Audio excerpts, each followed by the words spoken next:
So it's been a while since posting another episode of the Level 20 Gets Not Forgotten series. Since I've slacked off and taken a little bit too much time, it seems that the comp meta has actually changed. In other words, I think I can help my viewers a lot more by showing modern games rather than past games on my Titan. It's been a while on this account, and since then, I have actually leveled up a Warlock, and the reason for that is because my Titan will never be the most competitive it can possibly be, not only because I mess up suppressor nades, but because I do not have a one-eyed mask or Ursa Furiosa. And remember, it's been a while since this 0 to 5500 comp grind for me, so whereas a one-eyed mask and Ursa Furiosa were common and you would see them a lot, nowadays, I only see those. In fact, I'll go as far to say that for teams that have not lucked out and obtained one-eyed mask, they're substituting those players with Way of the Wraith Hunters with Gwiz and Vest. So the typical match goes as follows. The one-eyed mask Titan typically gets their super first because they're slaying out with one-eyed mask, let's be real. Then they use their super, they create orbs, their Gwiz Hunter, their Way of the Wraith, gets a super, pops it, and then they kill the team 2 times over. And even if you have a counter super, it's very difficult to kill them because of the amount of damage resistance and the fact that they can see you through walls and they're invisible off radar, so you have to have a sixth sense. So long story short, it seems as though if my team isn't bringing a competitive team composition, even if we're better players, it takes near perfect play to beat the enemy team. And so as a result, I stopped playing on my Titan and focused on building a Warlock, specifically a top tree Dawnblade, because I feel with the power of the Not Forgotten hand cannon, not to mention my godly RNG in getting a reasonable shotgun and earning a snipe through the Iron Banner, that I can inch closer to the competitive level of a one-eyed mask Titan, a Blade Barrage Hunter, Way of the Wraith Hunter, or a Nova Warp Warlock. Of course, talking about all this right now is for naught because ability balancing or super subclass balancing is around the corner. So the entire subclass tier list is going to shift around. But I anticipate that with the introduction of the last word and the Not Forgotten / Luna's Howl not being touched by any balancing patch, that the top tree Dawnblade is going to remain a force to be reckoned with. If I had to put it into words, when using my Titan, I feel like I hit a plateau. But when I started really focusing on maining top tree Dawnblade, that opened up a new whole case of whoop ass. Like, for instance, Not Forgotten's always accurate from the air, and with top tree Dawnblade, you can aim down sights and shoot while activating your jump. So in other words, you can get faster movement forward, backwards, side to side, while still being able to perfectly aim your gun.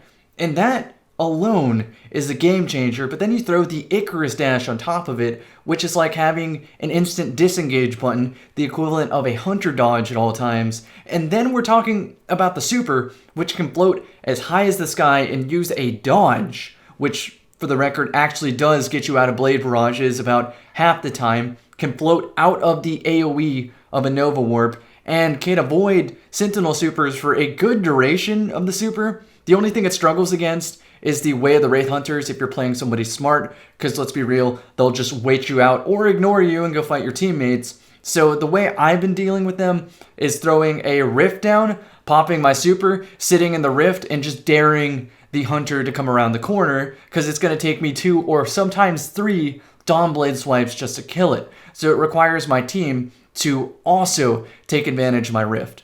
So go ahead, play the last 30 seconds of gameplay right now when it shifted to my new Warlock. The proof is in the pudding. I could talk about this subclass for hours, but today I want to talk to you specifically about shotgunning and sniping and how I've kitted out my level 20 to have some of the most competitive options possible. First, if you haven't seen it, I did make a montage of my level 20 trying to obtain the Bite of the Fox sniper from the Iron Banner, despite being severely underleveled in the Iron Banner. Yeah, you pretty much just saw moments like this. Oh my god! Why? Links in the description, you'll probably get a laugh if you haven't seen it yet. Oh, watch this right here, watch this. The Icarus dash. Oh my goodness, juked. Probably a good segue for the shotgun I'm using in the background. I'll talk more about the snipe later in relation to the last word maybe coming out. The shotgun is the Toil and Trouble, and you can obtain this from doing powerful engrams related to strikes or nightfalls. I severely lucked out with this shotgun. I got rifled barrel, accurized rounds, and a range masterwork. The shotgun one-hit kill range trifecta, as it's called. But I did even better. I got the threat detector perk, which alerts you when you're missing your HUD that there's 1 or 2 people near you. You can actually see it activate in the last 5 seconds here. And I also got auto-loading holster, so that I can cycle my reloads with my transversive step boots and the shotgun itself. So I can pretty much always have my weapons topped off. It's a fantastic shotgun. The only thing that would make it better, and I would say I would want a second one of these, is a full auto range trifecta, because it's an aggressive frame. Now, don't get me wrong, the Dustrock Blues will still outrange it, but for a level 20, this is the longest one-hit kill shotgun that you can obtain. So, like I said, I am the luckiest level 20 alive. While yes, the Iron Banner was insanely difficult at a low light, the Strike playlist and the subsequent Nightfall playlist is very difficult on this low level because you're light level. You have to take everything with like a day 1 raid approach. But it's not impossible, plus you can have friends. So farming for the Toil and Trouble, while it's a pain in the ass, it's possible. So I continued doing it until I got the shotgun, and now I can't really be bothered because I'm not gonna slap a gift horse in the mouth because I already got the max range shotgun. But now let's talk about the Snipe, transitioning game footage in the background. The Snipe is the Bite of the Fox, that's the aggressive frame Iron Banner Snipe, and it's identical to the one, actually it's very close to identical to the one that I use with my Snipe Fighting Lion combo.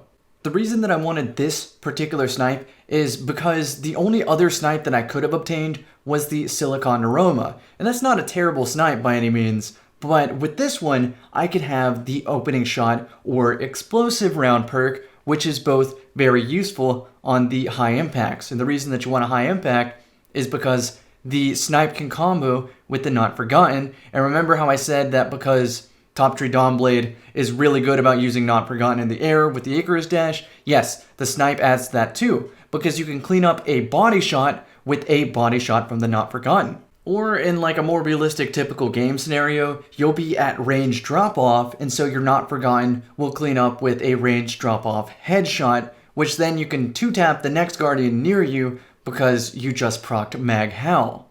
Regardless of the limitations of a level 20, this is the most competitive Snipe setup that you can possibly get in the game. The only thing that'll throw a wrench in that is the last word, because the last word is kinetic, and the best and only aggressive Snipe is the Tatara Gaze, which can get kill clip.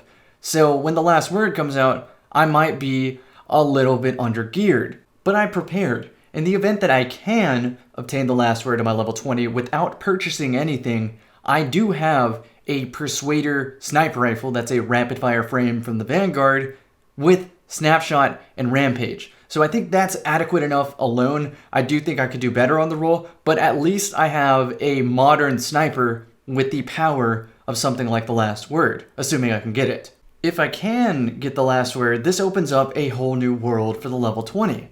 Now I have one of the most competitive shotgun Not Forgotten loadouts. I have the most competitive currently sniper loadout, but with the last word, I could maybe have a setup that favors a map like Endless Vale. The Not Forgotten has a little bit too much range for Endless Vale. I'm actually better off using like an Antiope and an Aachen on this map just due to the ranges that you encounter. But enough about the last word. Just on the off chance that I can't get it, I don't want to talk about my chickens before they hatch. I want to talk about things that I can tangibly work towards and will probably obtain. One of those being the Mountaintop Grenade Launcher. That is the most competitive grenade launcher that a level 20 can own. So as a result, I want it. I already have a very adequate pulse rifle, the Nightshade, but I will eventually work towards the Redrix's Broadsword. I already have the Wishbringer shotgun, so that for all intents and purposes is the most competitive energy shotgun I can get, and one of the most competitive in the game, so I'm set there as soon as I get the Redrix so that I can toy around with the ranges of a map so I'm the most possible equipped. As far as other things to obtain for this account, I almost have a full set of competitive armor complete with super mods. I'm a couple mod components away from purchasing that, but also there's the loaded question fusion from running strikes, but I don't think that's worth it on a competitive level. I don't think loaded question is the deciding factor between matches. Feel free to prove me wrong and use this sentence as the start of your montage. But anyway, after I obtained those final super mods, the Redrix's Broadsword, the Mountaintop, maybe the Last Word, maybe a better snipe in the energy slot, this account is done.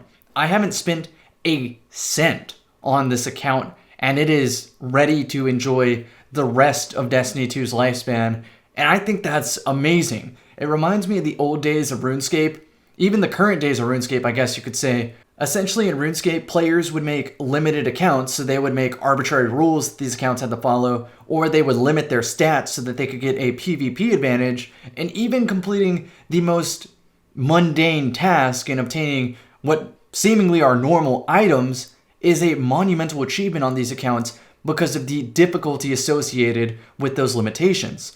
I sort of get that vibe from this series, and that's what's kept me motivated to continue building this account. Funnily enough, this account is also a protest to microtransactions. Don't get me wrong, I don't mind cosmetic-only microtransactions, but me personally, I won't really purchase any of these until the game's in a state that I think is worth supporting. Now, while the game has done a complete 180, the only bone I have to pick is that the PvP balance updates just don't come frequently enough, so we're left with these gaping holes in balance, making it very unfun to play with more than half of the sandbox. Like, for reference, the implementation of the one-eyed mask is insane enough that I don't want to purchase microtransactions until that mask burns in hell. Seriously, I don't want to get all high and mighty and preach, but that mask goes against everything that I enjoy in a first-person shooter, so this is just my opinion. Maybe it's fun to you. But back on subject, this account is so much fun for me to play, because solving these loadout conundrums requires some clever thinking just to inch a little bit closer towards being on the same level as other people in PvP. It's very hilarious.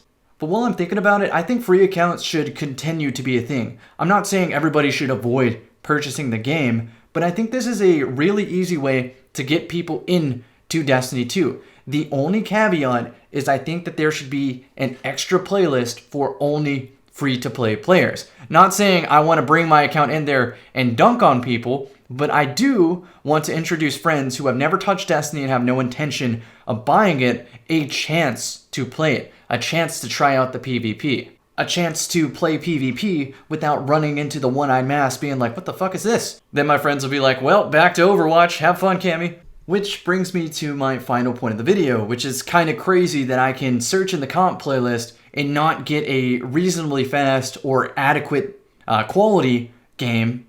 There just isn't the population for it. I don't know what else to say. There isn't really a compromise solution for this sort of thing because there is a reward tied to the rank matchmaking, so I don't know what the solution is, but this game needs a couple more players. I actually think this game has the correct amount of players, but these players need to be convinced to actually play the comp playlist, so maybe we can add another reward just for participation. Like, for instance, playing games at Legend continuously give you the chance for enhanced gear. Because currently, I search in comp, I don't find a match, I'm stuck going to quick play because that's the only alternative, and then I see a 6-stack of Not Forgotten Dust Rocks, Wardcliff Coils, chaining supers, and giving my team, because I'm solo queuing, the inevitable Mercy. How was that fun for anybody in the match, at least from my perspective? I'm gonna hop off that subject, but I wanted to get that one off my chest. It seems as though the next expansion will contain some sort of changes to Gambit. You could see that feedback was requested on Twitter, Reddit, Bungie forums, so this feedback has to go somewhere, and it's going to make a difference in the way that Gambit plays. And I'm very excited for this because I see the potential behind Gambit. I really do think that that can be the shining reason to play Destiny 2. But it just needs a little bit of TLC and community guidance to get it there. One thing looming on the horizon that's been on my mind, and probably yours, is the release of the game Anthem, the EA game. The multiplayer RPG that takes a page out of Warframe, Destiny, but is somehow its own entity, right? It's going to do good things, and I think it's going to force competition among all these types of games. Sure, Destiny might see a player hit, but that might also be the kick in the ass the game needs to continue making innovations in the industry at large. For me personally, Anthem is not my cup of tea. It doesn't have PvP, it's third person. Those are opinion-based faults, but you can see where I'm going with this. I'm not gonna drop Destiny for Anthem, but at the same time, I could completely understand why a good portion of the population would. So on that note, I'm gonna bring this video to a close. Sorry that I seem to bounce around from subject to subject, but I think they're all intertwined in some way or another. Reminders, as usual, I brought up a lot of discussion points, so please be respectful in the comment section. Treat your fellow person, your fellow guardian, with the same respect you would want to be treated with. If you want to shit talk me, I can take it, but still, it's much easier to receive criticism when it's wrapped nicely with a little bow, rather than just, "Fuck you, Cammy!"